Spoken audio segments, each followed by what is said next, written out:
de Charlotte Brontë. Chapitre 11. Shirley et Caroline. Shirley prouva qu'elle avait été sincère lorsqu'elle avait dit qu'elle serait heureuse de la société de Caroline, en recherchant fréquemment cette société. Et vraiment, si elle ne l'eût pas cherchée, elle ne l'aurait pas eue, car Miss Elstone était très peu portée à faire de nouvelles connaissances, retenue qu'elle était toujours par l'idée que les gens n'avaient pas besoin d'elle, qu'elle ne pouvait les amuser, et qu'une brillante et heureuse jeune fille comme l'héritière de Fieldhead était trop indépendante d'une société si peu intéressante que la sienne pour la désirer réellement. Shirley était dans une position brillante. Probablement aussi, elle était heureuse. Mais il n'est personne qui ne se réjouisse de rencontrer une aimable société. Et bien qu'elle eût fait depuis 1 mois la connaissance d'un grand nombre de familles des environs, et qu'elle fût sur un pied de liberté et d'aisance avec toutes les Mrs. Sykes, toutes les Mrs. Pearson et les 2 superlatives Mrs. Wine de Waldenhall, elle paraissait n'en trouver parmi elles aucune de bien attrayante. Elle ne fraternisait avec aucune d'elles, pour me servir de ses propres expressions. Si elle avait eu le bonheur d'être réellement Shirley Kildare, esque seigneur du manoir de Briarfield, il n'y avait pas une de ces jolies personnes dont il eût voulu faire Mistress Kildare, la dame de Fieldhead. C'est ce qu'elle déclara un jour à Mistress Prior, qui l'écouta fort tranquillement, comme elle avait l'habitude d'écouter les saillies imprévues de son élève, et qui lui répondit « Ma chère, ne vous laissez pas aller à l'habitude de vous considérer comme un homme. Elle est étrange. Ceux qui ne vous connaissent pas pourraient, vous entendant parler ainsi, croire que vous affectez des allures viriles. » Shirley ne riait jamais de son ancienne gouvernante. Les petites formalités et les innocentes singularités de cette dame étaient respectables à ses yeux. Elle accepta donc sans mot dire la remontrance. Elle se tenait debout tranquillement près de la fenêtre, regardant le grand cèdre de la pelouse, dans les branches inférieures duquel elle apercevait un oiseau. Elle se mit à gazouiller à cet oiseau, puis son gazouillement devint plus clair. Elle se mit à siffler. Le sifflement prit ensuite la forme d'un air très doux et très habilement exécuté. « Que faites-vous, ma chère » s'écria Mistress Prior. « Est-ce que j'ai sifflé » demanda Shirley. « C'est sans y penser, je vous l'assure. Je vous demande pardon, madame. J'avais pris la résolution de ne pas siffler devant vous. »« Mais Miss Kildare, où avez-vous appris à siffler ?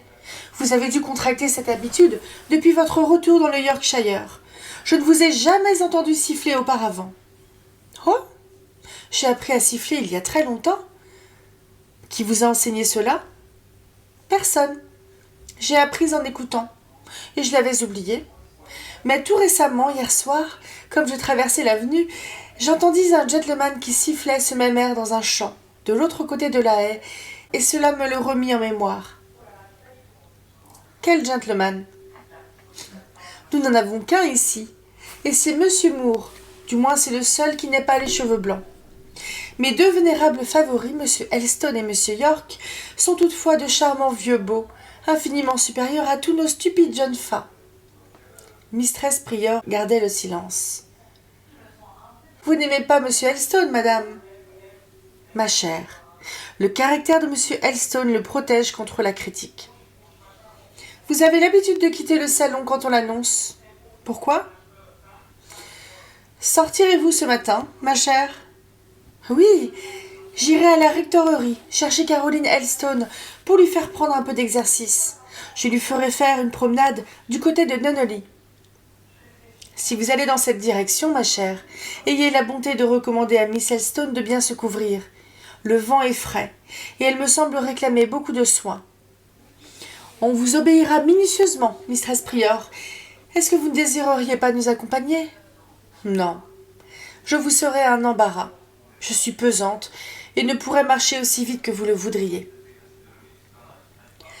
Shirley persuada aisément à Caroline de l'accompagner, et lorsqu'elles furent seules dans la campagne tranquille et solitaire de Nunneley, elle engagea facilement la conversation. Le premier sentiment de timidité surmonté, Caroline éprouva bientôt un vif plaisir à causer avec Miss Kildare. Le premier échange d'observations légères suffit pour donner à chacune d'elles l'idée de ce qu'était sa compagne. Shirley dit qu'elle aimait la verte étendue de gazon qui les environnait, et mieux encore, la bruyère qui couvrait les hauteurs, car la bruyère lui rappelait les marais qu'elle avait vus dans ses voyages sur les frontières de l'Écosse. Elle se souvenait particulièrement d'un district qu'elle avait traversé pendant toute la longue après-midi d'un jour d'été sans soleil et par une chaleur étouffante. Ils avaient voyagé depuis le milieu du jour jusqu'à la nuit, sur ce qui leur paraissait une solitude sans fin, couverte de hautes bruyères, sans apercevoir d'autres êtres que des moutons sauvages, sans entendre d'autres bruits que le cri des oiseaux. « Je sais l'aspect que doit avoir la bruyère en un tel jour, » dit Caroline. « Elle est d'un noir rougeâtre, et l'azur du ciel est d'une teinte plus sombre encore, c'est-à-dire livide. »« Oui, tout à fait livide, avec des franges cuivrées aux nuages, et çà et là une blanche lueur, plus effrayante que la couleur livide, et qu'on s'attendait à chaque instant à voir se changer en éblouissant éclair. Tonnait-il ? On entendait au loin les sourds roulements du tonnerre, mais l'orage n'éclata pas avant le soir, quand nous eûmes atteint notre auberge, maison isolée, située au pied d'une chaîne de montagnes. Avez-vous observé alors les nuages descendant sur les montagnes ? Oui, je demeurai pendant 1 heure debout à la fenêtre pour jouir de ce spectacle. Les montagnes semblaient enroulées dans un brouillard opaque, et lorsque la pluie tomba en nappes blanchissantes, elles disparurent, tout à fait. J'ai vu de semblables nuages dans les montagneux districts du Yorkshire, et dans leur plus grande intensité, pendant que le ciel n'était qu'une cataracte et la terre un vaste torrent, je me suis souvenu du déluge. Comme il est vivifiant, après de semblables orages, de sentir le calme renaître et de recevoir à travers les nuages déchirés un rayon consolateur qui atteste que le soleil n'a pas été submergé. Miss Kildare, arrêtez-vous un instant et regardez en bas, sur le vallon et le bois de Nunneley. Toutes deux firent halte sur la verdoyante limite de la commune. Elles plongèrent leurs regards sur la profonde vallée resplendissante dans sa toilette de printemps, sur diverses prairies, les unes émaillées de pâquerettes, les autres de boutons d'or. Ce jour-là, toute cette jeune verdure souriait gaiement au soleil. L'émeraude transparente et les rayons ambrés se jouaient à sa surface. Sur le bois, reste d'une forêt antique, dormait l'ombre d'un nuage.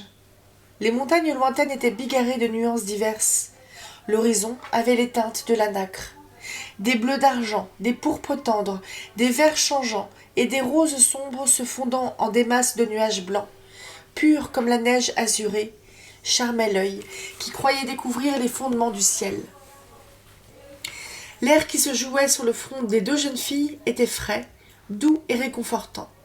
« Notre Angleterre est une jolie île, » dit Shirley, « et le Yorkshire, l'un de ses plus jolis endroits. » « Vous êtes aussi une fille du Yorkshire ? » ?»« Oui, par le sang et la naissance. 5 générations de ma famille dorment sous les ailes de l'église de Briarfield.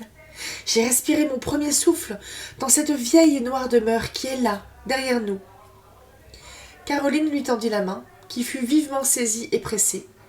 « Nous sommes compatriotes ?» lui dit-elle. « Oui, » dit gravement Shirley. « Et cela ?» demanda Miss Kildare en montrant la forêt. « C'est le bois de Nunneley ?»« Oui. »« Y êtes-vous jamais allé ?»« Souvent. »« À l'intérieur ?»« Oui. »« Comment est-il ?»« Il ressemble à un ancien camp des fils d'Anak. Les arbres sont vieux et énormes. Lorsque vous êtes à leurs pieds, leur sommet semble situé dans une autre région. Leurs troncs demeurent immobiles et fermes comme des piliers, tandis que leurs rameaux s'agitent sous le souffle de la brise. Dans le calme le plus profond, leurs feuilles ne sont jamais entièrement immobiles, et dans les grands vents, il vous semble qu'un flot se précipite, qu'une mer gronde au-dessus de vous. Est-ce que ce n'était pas une des retraites de Robin Hood ? Oui, et il existe encore des traces de son passage. Pénétrer dans le bois de Nunneley, Miss Kildare, c'est remonter très loin dans les jours obscurs du passé. Pouvez-vous apercevoir une brèche qui est à peu près au centre de la forêt ? Je la vois, très distinctement. Cette éclaircie est un creux, espèce de coupe profonde bordée d'un gazon aussi vert et aussi court que celui de la prairie de cette commune. Les plus vieux arbres, des chênes noueux et puissants, se pressent sur la lisière de cette enceinte. Au fond sont les ruines d'un couvent. Nous irons dans ce bois, un jour, vous et moi, Caroline, seuls, de bonne heure, par une des belles matinées d'été, et nous y passerons la journée. Nous emporterons des pinceaux, des albums, quelques livres intéressants et quelque chose à manger. J'ai 2 petits paniers, dans lesquels Mistress Grill, ma femme de charge, pourra placer nos provisions, et nous porterons chacune le nôtre. Cela ne vous fatiguera pas trop d'aller si loin ? Oh non. Surtout si nous demeurons longtemps dans le bois. J'en connais tous les plus agréables sites. Je sais où nous pourrons trouver des noisettes dans la saison des noisettes. Je sais où les fraises abondent. Je connais certaines avenues solitaires tapissées de mousses étranges, les unes jaunes comme si elles étaient dorées, d'autres d'un gris sévère, d'autres d'un vert émeraude.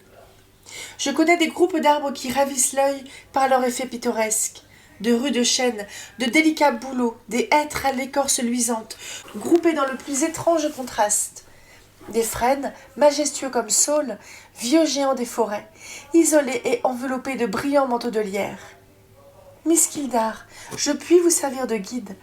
Vous ne vous ennuieriez pas, avec moi toute seule ? Je ne le crois pas. Je pense que nous pourrons nous convenir. Et quelle est la 3e personne dont la présence ne gâterait pas nos plaisirs ? Vraiment, je n'en connais aucune à peu près de nos âges. Aucune dame, du moins. Et quant aux gentlemen... Une excursion prend un tout autre caractère lorsqu'il y a des hommes de la partie, interrompit Caroline. Je suis de votre avis. Ce serait chose toute différente de celle que nous nous proposions. Nous voulions seulement aller voir de vieux arbres, de vieilles ruines, passer un jour dans le vieux temps, environnés de silence et par-dessus tout de quiétude. Vous avez raison, et la présence d'hommes ferait évanouir ce dernier charme, je pense. S'ils sont de la mauvaise espèce, comme votre Malone, l'irritation prend la place de la sérénité. S'ils sont de la bonne, il y a aussi un changement, je ne puis dire lequel, un changement aisé à comprendre, difficile à décrire. Premièrement, nous oublions la nature. Et alors la nature nous oublie. Elle couvre son front vaste et calme d'un voile obscur. Elle nous dérobe sa face et retire les joies paisibles, dont, si nous nous étions contentés de son culte, elle eût rempli nos cœurs. Et que nous donne-t-elle à la place ? Plus d'orgueil et plus d'anxiété. Une excitation qui emporte rapidement nos heures, et un trouble qui en tourmente et en agite le cours. Notre pouvoir d'être heureux gît beaucoup en nous-mêmes, je crois, fit sagement remarquer Caroline. Je suis allée au bois de Nunnely avec une nombreuse société, tous les vicaires et quelques gentlemen de ce district, avec plusieurs ladies, et je trouvais l'excursion insupportablement ennuyeuse. J'y suis allée toute seule, ou accompagnée seulement de Fanny, qui s'asseyait dans la cabane du garde, cousait ou s'entretenait avec la bonne femme, pendant que j'errais çà et là, lisant ou dessinant des points de vue, et j'ai joui quelquefois d'un bonheur calme et complet pendant tout un jour.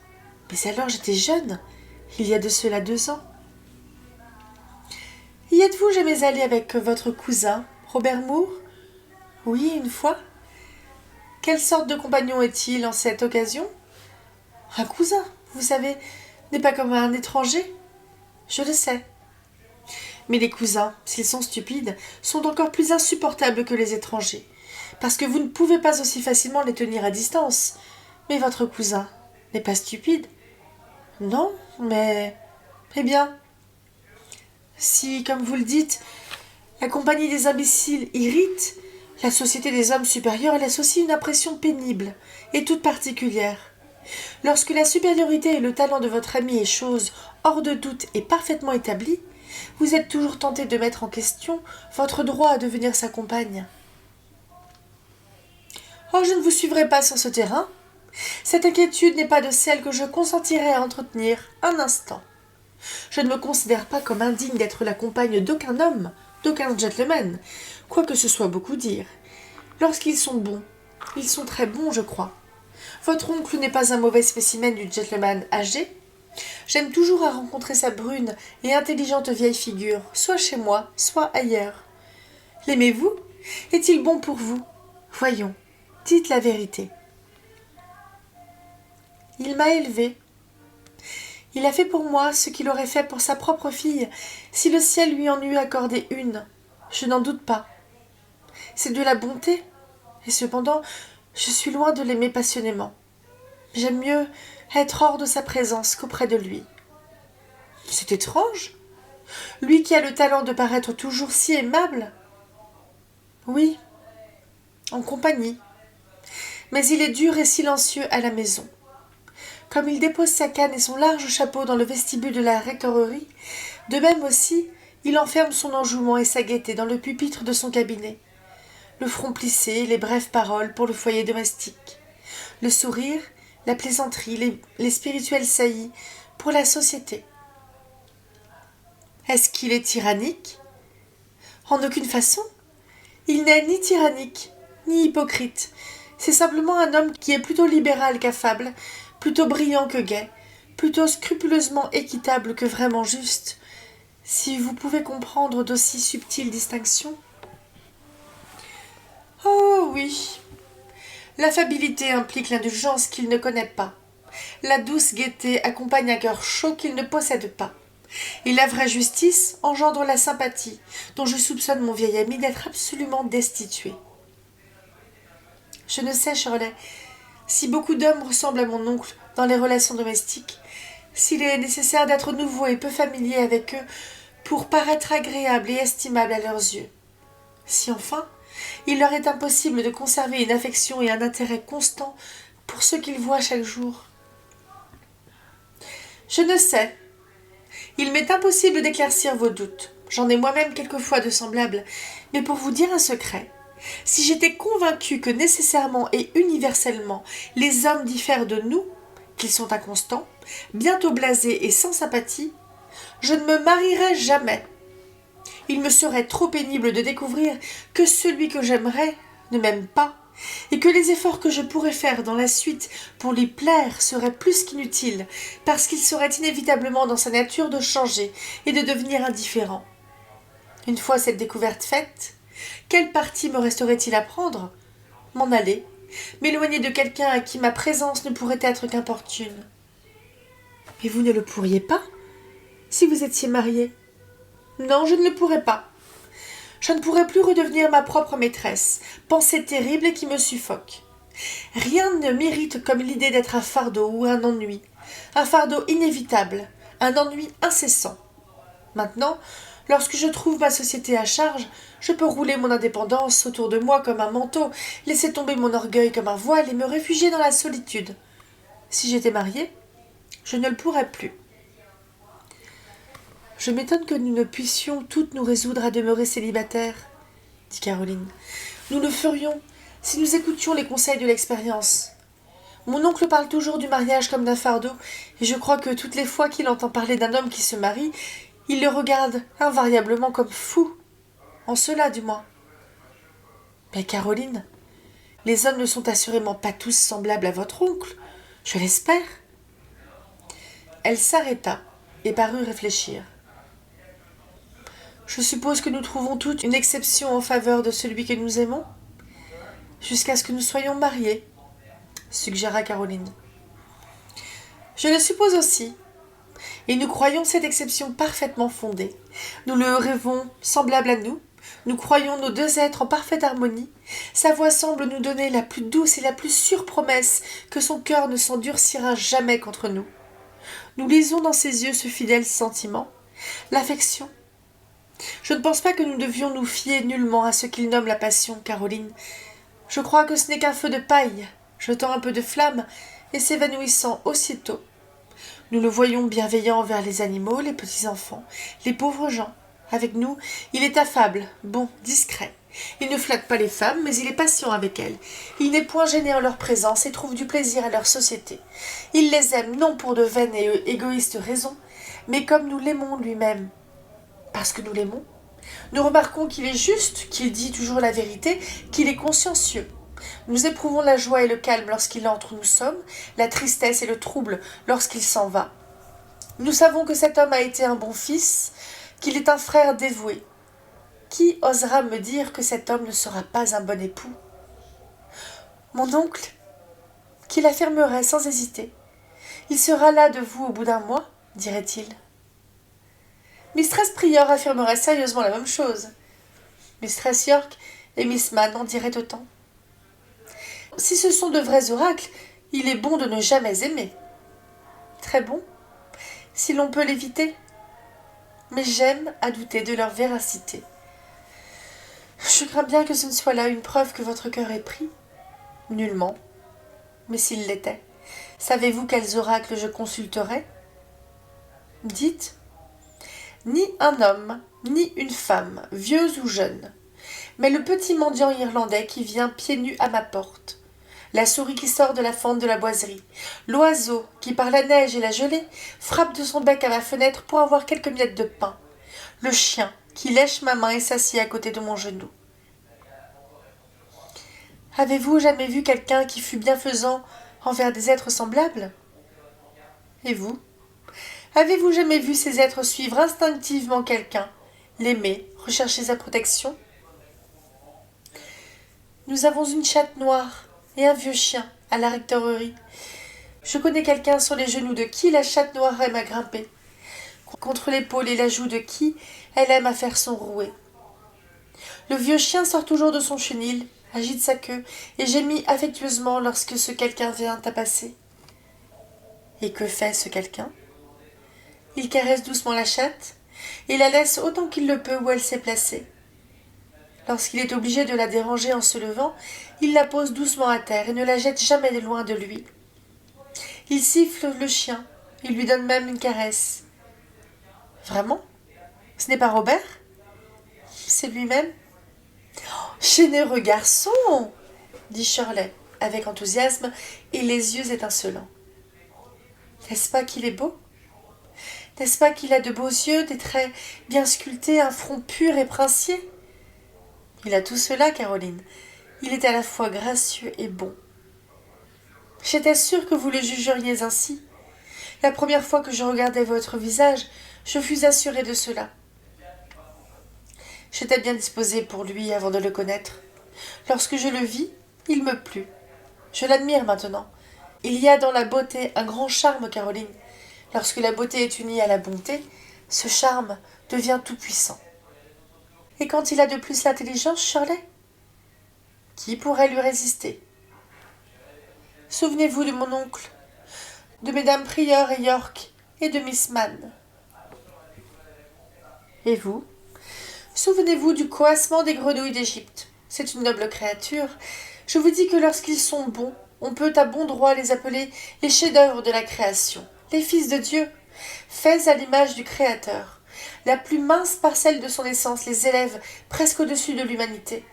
Un homme grand, bon et beau est sans contredit la première des choses créées. Au-dessus de nous? Je rougirais de lui disputer l'empire. Oui, j'en rougirais. Est-ce que ma main gauche dispute la prééminence à ma main droite? Est-ce que mes veines sont jalouses du sang qui les remplit? Hommes et femmes, épouse et épouse, se querellent horriblement, Shirley. Pauvres créatures, êtres tombés, déchus et dégénérés. Dieu les fit pour une autre destinée, pour d'autres sentiments. Mais enfin, sommes-nous ou non les égales des hommes? Rien ne me charme plus que de rencontrer mon supérieur, quelqu'un qui me fasse sincèrement sentir qu'il est mon supérieur. L'avez-vous jamais rencontré? Je le voudrais rencontrer tous les jours. Plus il serait au-dessus de moi, plus je serais heureuse. Il est dégradant de s'incliner. Il est glorieux de regarder en haut. Ce qui me chagrine, c'est d'être trompée lorsque j'essaie d'accorder mon estime.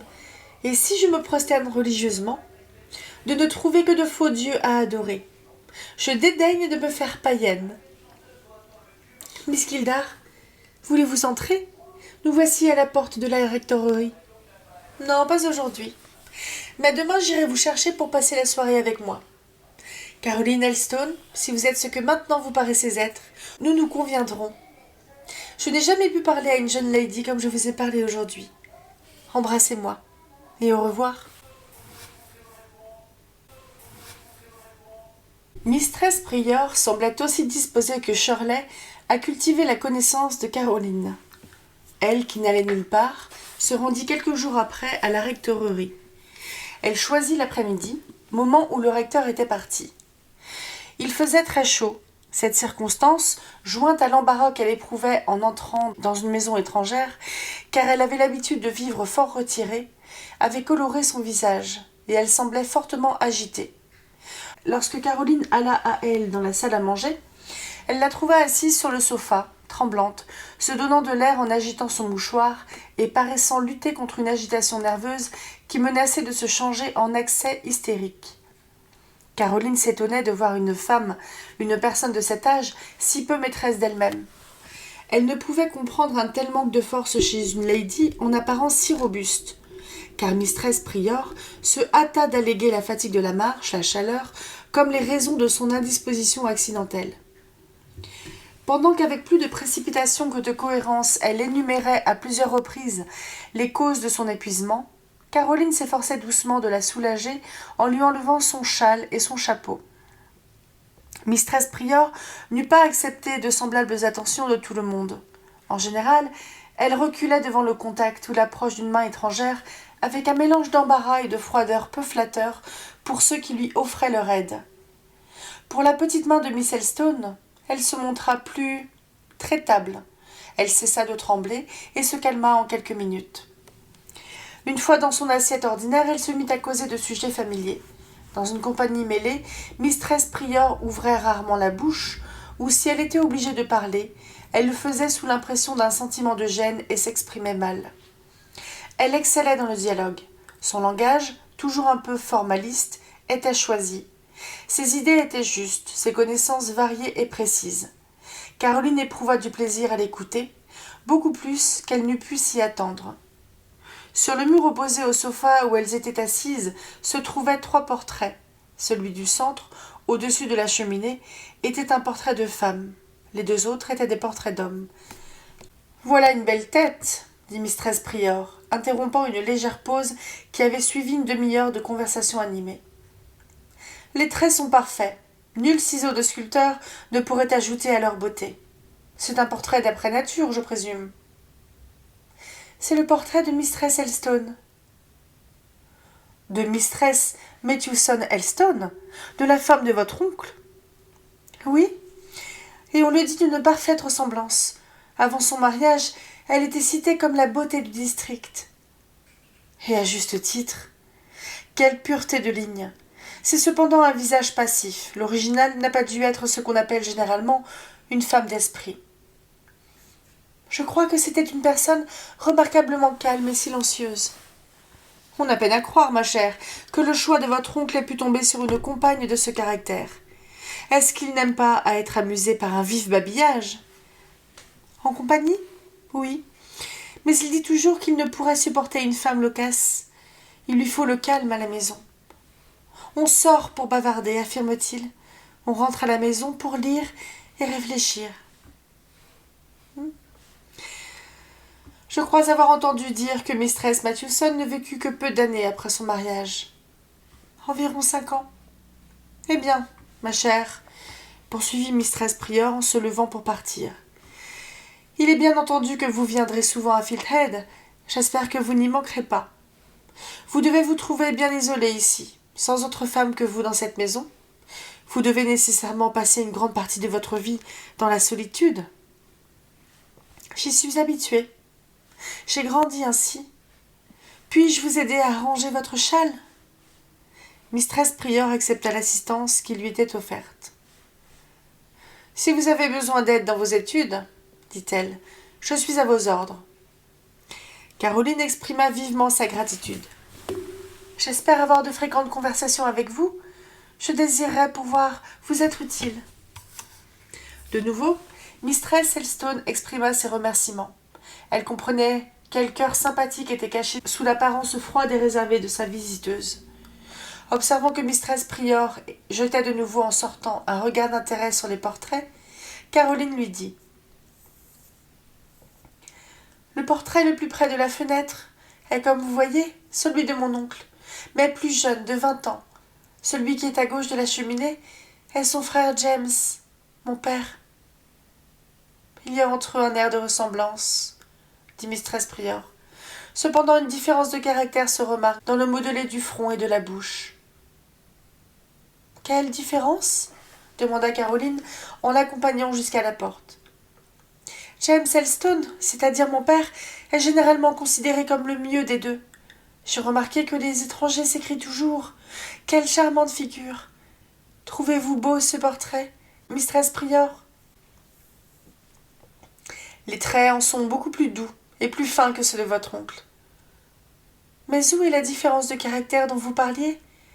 Dites-le-moi, je désire savoir si vous jugez bien. Ma chère, votre oncle est un homme de principe. Son front et ses lèvres sont fermes et son œil est fixe. Bien. Et l'autre ? Ne craignez pas de m'offenser, j'aime la vérité. Aimez-vous la vérité ? C'est fort bien à vous. Attachez-vous à cette préférence. Ne vous en départez jamais. L'autre, ma chère, s'il eût vécu jusqu'à ce jour, eût probablement été d'un faible secours pour sa fille. C'est cependant une gracieuse tête, prise dans sa jeunesse, je crois. Ma chère, se retournant tout à coup, vous attachez une inestimable valeur aux principes. Je suis sûre qu'aucun caractère ne peut avoir de valeur sans eux. Vous sentez l'importance de ce que vous dites ? Vous avez réfléchi sur ce sujet ? Souvent ? Les circonstances ont de bonne heure fait l'objet de mon attention. Alors la leçon n'a pas été perdue. Quoique venue si prématurément, je suppose que le sol n'est ni aride ni pierreux. Autrement, la semence tombant en cette saison n'eût jamais porté de fruits. Ma chère, ne restez pas ainsi sur la porte. Vous pourriez vous enrhumer. Bonsoir. Les nouvelles connaissances de Miss Elstone lui devinrent bientôt précieuses. Leur société fut considérée comme un privilège. Elle reconnut qu'elle aurait eu tort de laisser échapper cette occasion de soulagement, de négliger de profiter de cet heureux changement. Un mouvement nouveau fut imprimé à ses pensées. Une nouvelle issue leur fut ouverte, qui, en détournant quelques-unes au moins de l'unique direction qu'elles avaient suivie jusqu'alors, abattit l'impétuosité de leur cours et diminua la force de leur pression sur le point douloureux. Bientôt, elle fut enchantée de passer des journées entières à Fieldhead, faisant tour à tour ce que désiraient d'elle Shirley et Mistress Prior, et elle était à tout instant réclamée par l'une ou l'autre. Rien n'était moins démonstratif que l'amitié de Mistress Prior, mais aussi rien ne pouvait être plus vigilant, plus assidu, plus infatigable. J'ai dit qu'elle était un singulier personnage, et rien ne mettait mieux sa singularité en évidence que la nature de l'intérêt qu'elle montrait pour Caroline. Elle surveillait tous ses mouvements. Il semblait qu'elle voulût protéger tous ses pas. Elle était heureuse lorsque Miss Elstone lui demandait ses conseils et son assistance. Elle l'aidait alors avec un si joyeux empressement que bientôt Caroline prit plaisir à la mettre à contribution.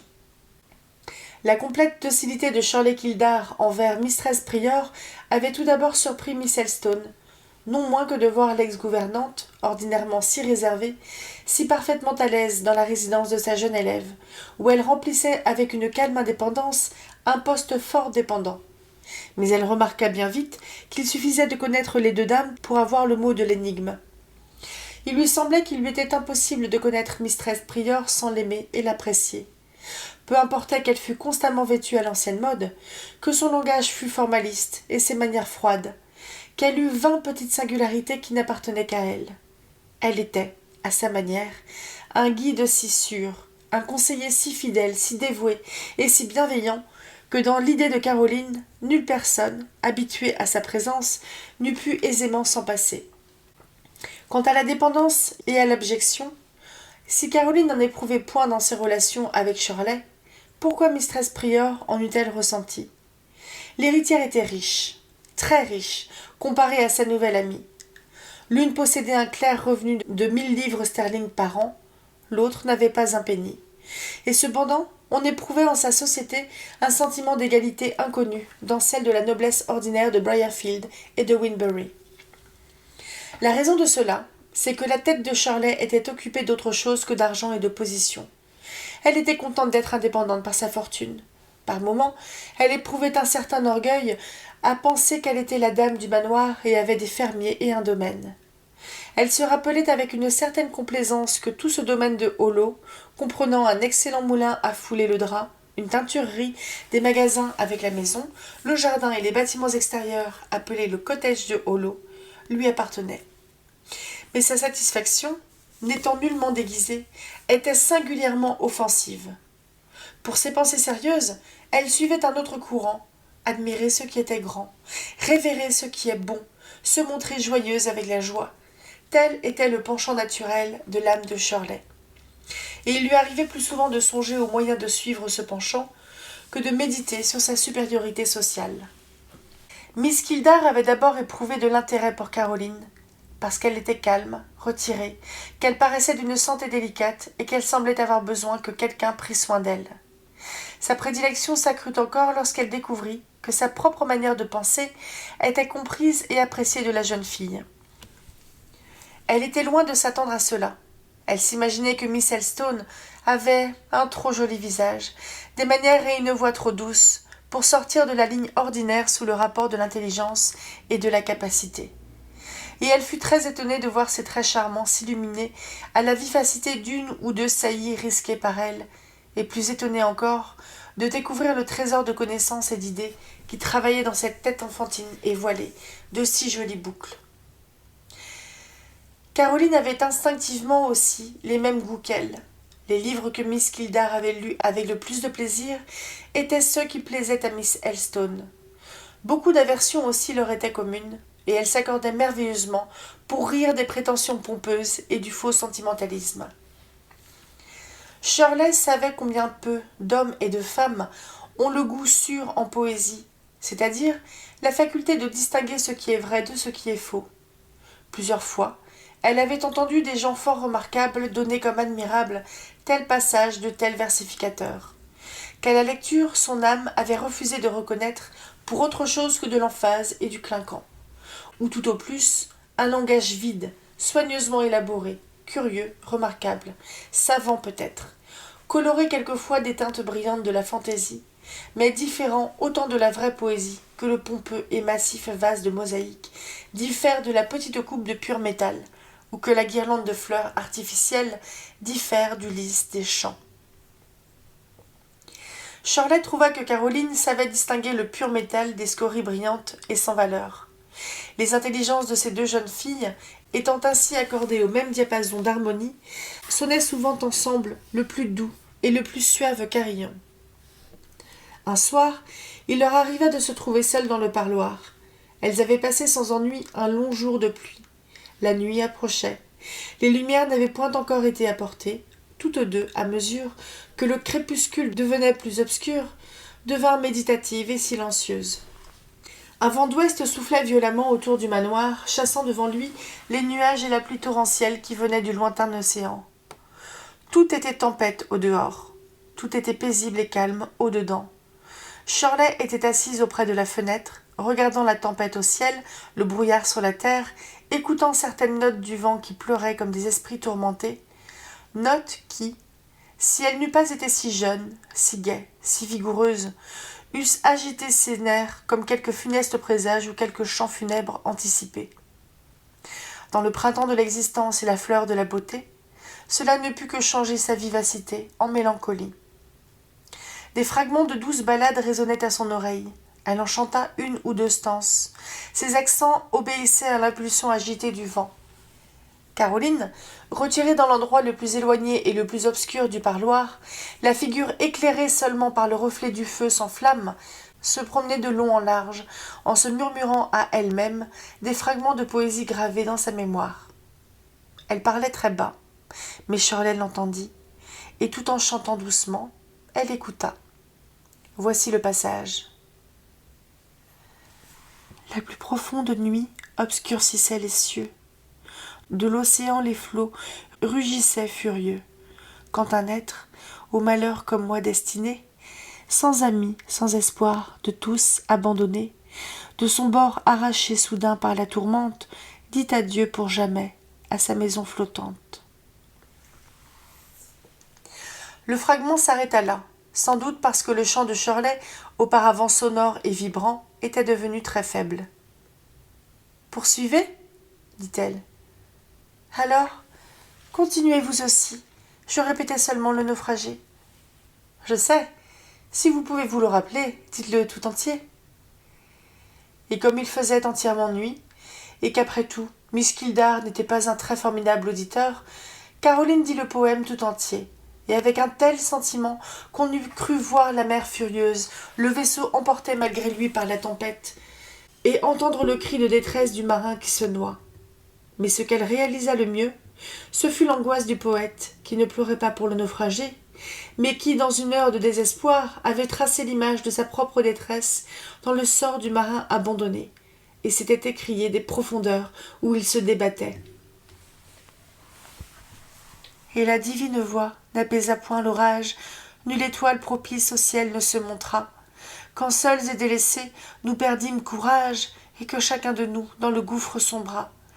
Mais moi, submergé par une mer plus profonde que celle qui bientôt l'engloutit sous son onde. J'espère que William Cowper jouit maintenant du calme et de la paix dans le ciel, dit Caroline. Avez-vous pitié de ce qu'il souffrit sur la terre demanda Miss Kildare. Si j'en ai pitié, Shirley, comment pourrais-je m'en empêcher? Il avait le cœur brisé quand il écrivit ce poème, dont la lecture brise le cœur. Mais il trouva du soulagement en l'écrivant, j'en suis sûre, et ce don de la poésie, le plus divin que la divinité ait accordé à l'homme, lui a été donné, je n'en doute pas, pour apaiser ses émotions lorsqu'elles sont devenues insupportables. Il me semble, Shirley, que nul ne devrait faire de la poésie dans le but de déployer son talent et son intelligence.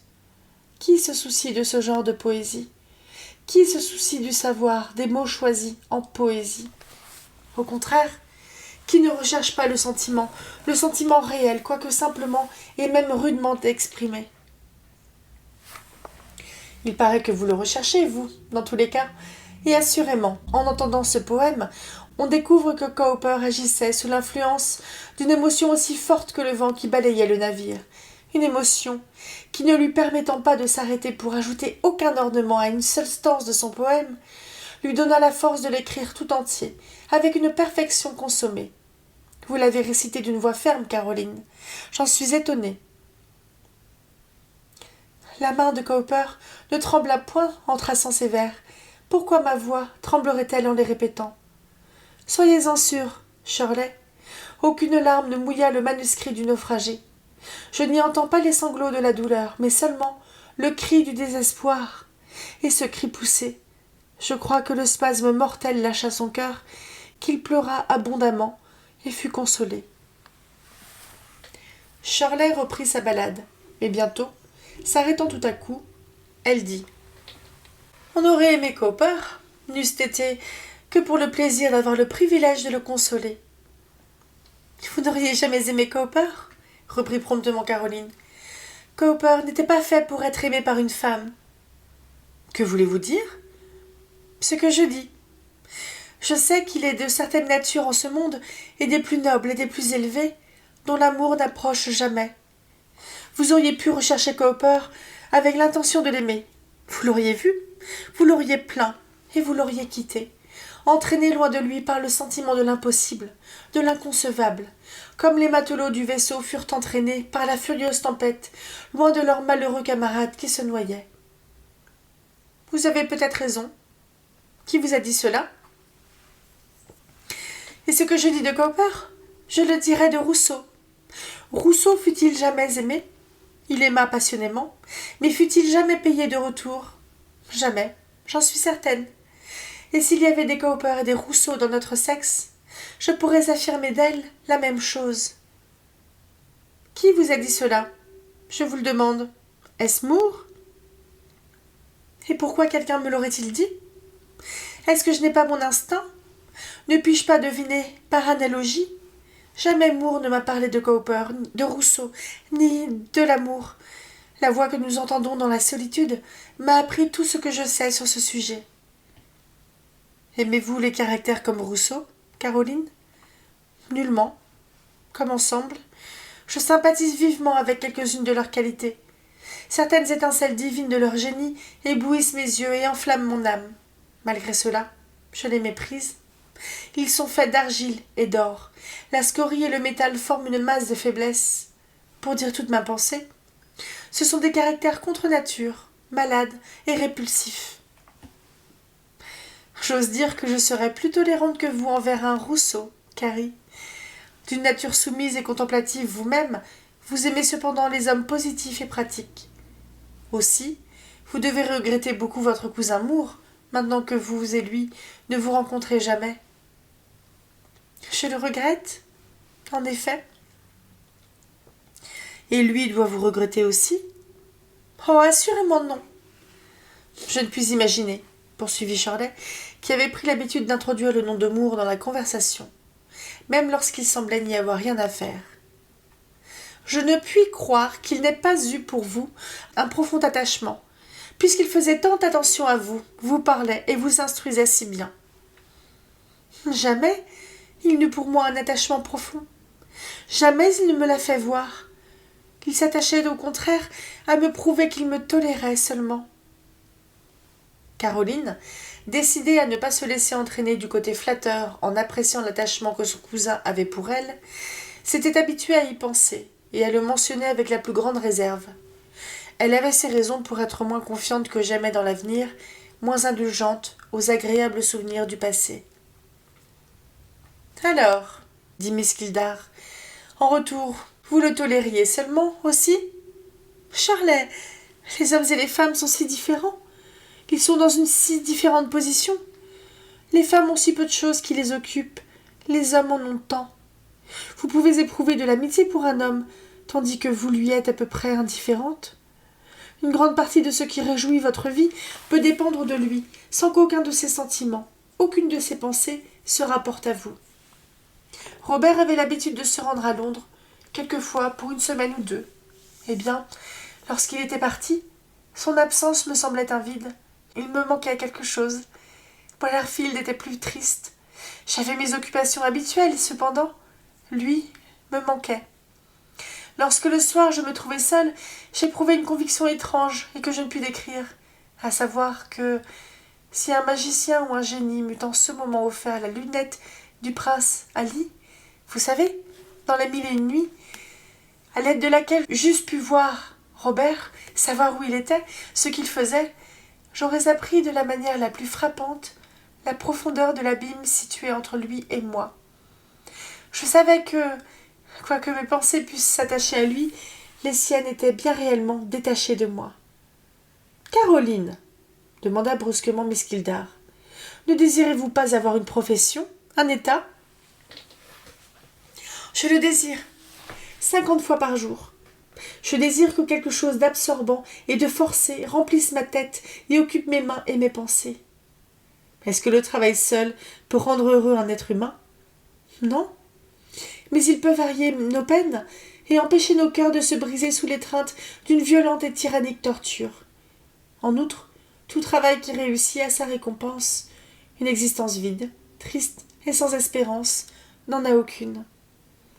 Mais les rudes travaux et les professions libérales, dit-on, rendent les femmes masculines, rudes et peu de leur sexe.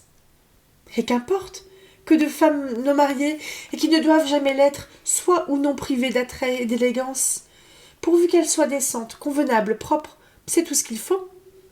Le plus que l'on puisse demander aux vieilles filles, sous le rapport de l'extérieur, c'est qu'elles n'offensent pas trop les regards des hommes lorsqu'elles passent à côté d'eux dans la rue. Quant au reste, il devrait leur être permis, sans qu'elles fussent trop exposées au ridicule, d'être aussi absorbées, aussi graves, aussi vulgaires, aussi grossièrement vêtues qu'il leur plairait. Vous pourriez être une vieille fille vous-même, Caroline. Vous parlez si sérieusement. J'en serai une. C'est ma destinée. Je n'épouserai jamais un Malone ni un Sykes, et nul autre ne voudra jamais m'épouser. Un long silence suivit. Shirley le rompit. De nouveau, le nom qui semblait l'avoir ensorcelée se présenta presque le premier sur ses lèvres. Lina. Est-ce que Moore ne vous appelait pas quelquefois Lina ? Oui. Ce mot est employé, quelquefois, dans son pays natal, comme une abréviation de Caroline.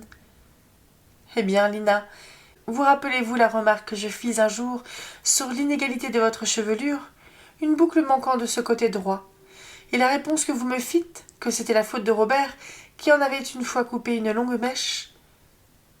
Oui. s'il est et a toujours été pour vous aussi indifférent que vous le dites, pourquoi aurait-il voulu avoir de vos cheveux? Je ne sais. Ah, voici, je me souviens. C'est de moi que vient la chose, et non de lui. Toutes les choses de ce genre sont toujours venues de moi. Il allait partir pour un voyage, pour Londres, comme de coutume. Le soir, avant son départ, j'avais trouvé dans la boîte à ouvrage de sa sœur une mèche de cheveux noirs, courte et frisée. Hortense m'a dit que ses cheveux étaient de son frère, et que c'était un souvenir. Il était assis en ce moment près de la table, je regardais sa tête. Il avait une grande abondance de cheveux. Sur les tempes étaient plusieurs boucles rondes semblables. Je pensais qu'il pourrait m'en donner une. Je désirais beaucoup la voir, et je lui en fis la demande. Il consentit, mais à la condition qu'il pourrait choisir une de mes longues tresses. Ainsi, il coupa une mèche de mes cheveux, et moi, une des siens. Je conserve les siens, mais probablement il a perdu les miens. C'était bien là une action digne de moi, une de ces étourderies qui tourmentent le cœur et font monter le feu au visage lorsqu'on y pense. Un de ces souvenirs insignifiants, mais acérés, dont le retour lacère votre dignité comme un canif aigu et arrache de vos lèvres lorsque vous êtes seul de soudaines et folles interjections. « Caroline !» Je me crois insensée, Shirley, sous certains rapports. Je me méprise. Mais j'ai dit que je ne voulais pas vous faire mon confesseur. Car vous ne pouvez pas faire avec moi un échange réciproque de faiblesse. Vous n'êtes pas faible, vous. Avec quelle fixité vous me regardez en ce moment? Détournez de moi votre œil d'aigle, si vif, si perçant. C'est une insulte que de le tenir ainsi fixé sur moi. Quel sujet de caractère vous êtes? Faible, certainement, mais non dans le sens que vous pensez. Entrez! Ce mot fut dit en réponse à un léger coup frappé à la porte. Miss Kildare se trouvait près de la porte en ce moment, Caroline à l'autre bout de la chambre. Elle vit remettre un billet entre les mains de Shirley et entendit ces mots. « De la part de M. Moore, madame. »« Apportez les lumières, » dit Miss Kildare. Caroline attendit. « Une lettre d'affaires, » dit l'héritière. Mais lorsque les lumières furent apportées, elle ne l'ouvrit ni ne la lut. Fanny, la servante du recteur, fut aussitôt annoncée et Miss Elstone retourna à la rectorerie.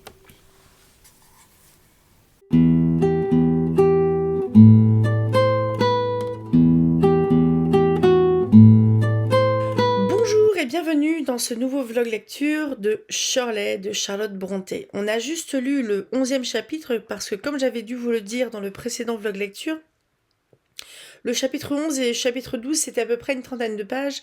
Et d'habitude, même 20 pages, je trouve que c'est très long. Et là, je voulais juste pas faire un truc marathon parce que après, il faut le monter. Donc, ça va être une vidéo un petit peu plus courte. Et comme il y a un petit peu moins de matière, le vlog sera un petit peu plus court également. Sera un peu plus court également, pardon. Donc, alors plus on parle de Miss Prior, là au final on a eu deux grandes scènes.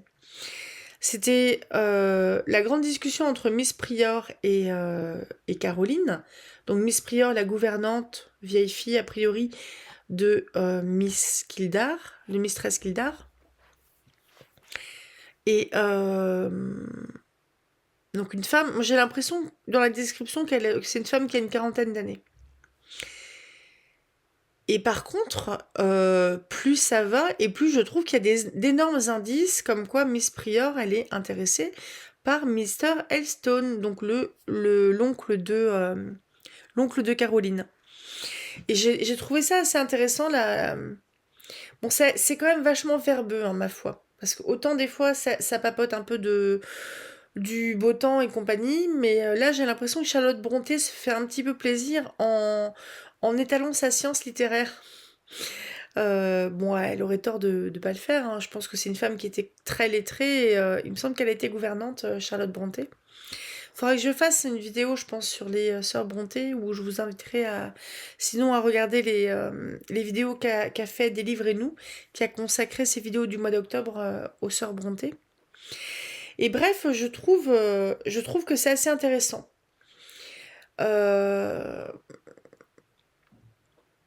Caroline, j'ai l'impression qu'elle commence un petit peu à s'ouvrir. J'ai l'impression aussi que elle a un côté quand même bien malheureux et nostalgique par rapport à sa famille, par rapport à son oncle qui est froid. Puis c'est une gamine qui a pas reçu d'amour depuis la mort de ses parents. Elle, est- elle vit pas dans le bonheur, quoi. Elle me fait un peu mal au cœur, Caroline. Et bref, je trouve que c'est intéressant. Je trouve que c'est un personnage qui est assez intéressant. Et j'ai un petit peu la même réaction qu'avec Fanny de Mansfield Park. Donc Fanny dans Mansfield Park de Jane Austen, c'est un personnage qui est très effacé. Très très très effacé. Et qui se complaît en quelque sorte dans le rôle de un petit peu bonne à tout faire qu'on lui a collé dans les pattes. Et elle adore en fait rendre service à tout le monde et s'occuper des gens. Sauf qu'à un moment, on lui demande des choses qui vont contre ses propres valeurs, à savoir on essaye entre guillemets de lui imposer un mariage qui, sur le papier, est très bien parce que le gars, il est a priori sérieux, c'est un gars qui a une position qui est élevée par rapport à celle de Fanny, donc c'est un bon mariage pour Fanny sur le plan de la thune. Sauf que le mec lui va pas du tout sur le plan des valeurs. Donc Fanny, elle dit non. Et quand on lui dit pourquoi, etc., quoi, elle dit non jusqu'au bout. Et ça, j'avais kiffé que ma petite Fanny, elle se révolte un peu. Et j'aimerais bien qu'il y ait un peu plus de révolte du côté de Caroline, parce que là, on est quand même chez une gamine qui... Enfin, une gamine, excusez-moi. Il me semble qu'elle a 18-19 ans, à peu près le même âge que Shirley. Et elle se résigne, quoi. En fait, le truc positif, c'est que le fait de se faire des copines avec Miss Prior et Miss Kildare, ça fait que ces deux femmes-là viennent compenser le manque de Hortense et de Robert Moore. Roger Moore, c'est un autre monsieur. Alors pour les plus jeunes, je pense que vous n'êtes pas là, mais Roger Moore, c'était un des acteurs de James Bond, qui est décédé, ça fait quelque temps. Donc Miss Prior et Shirley compensent le manque d'Hortense et de Moore. Et là, je sais plus comment c'était tourné, mais ils disent bien que au niveau de l'humeur, en fait, Caroline, elle va mieux. Et j'ai l'impression que Shirley, elle a une espèce de liberté de penser et de dire les choses, parce que c'est quelqu'un qui a de l'argent. Donc c'est quelqu'un qui a un statut, c'est quelqu'un qui est intéressante. Donc quelque part, sa parole, même si elle peut dire, je dis n'importe, enfin, c'est un exemple bidon, mais même si elle dit une énorme connerie, on va peut-être juste applaudir poliment entre guillemets, parce que c'est une femme qui a de la valeur, parce qu'elle a de l'argent et une grosse dot, et que c'est un parti intéressant. Mais on n'est pas du tout là-dedans pour Caroline. Pourtant, enfin, Shirley m'a l'air tout à fait bien gentille, intelligente, correcte, mais Caroline, elle l'est aussi. Sauf que Caroline, elle n'a pas d'argent. Donc je pense que elle, quoi qu'elle dise, dans la compagnie des hommes, ça va être Elstone lui en mettait un peu plein les dents par rapport à ça. Enfin, quand elle avait dit qu'elle voulait être gouvernante pour s'occuper parce que en fait elle tournait en rond et depuis qu'il lui avait interdit de voir ses cousins Hortense et Robert. Et on est vraiment dans un monde d'apparence. Et le truc que je trouve aussi intéressant, c'est que Charlotte Brontë, elle parle autant de la différence dans la vie sociale, en fait, entre les femmes et les hommes.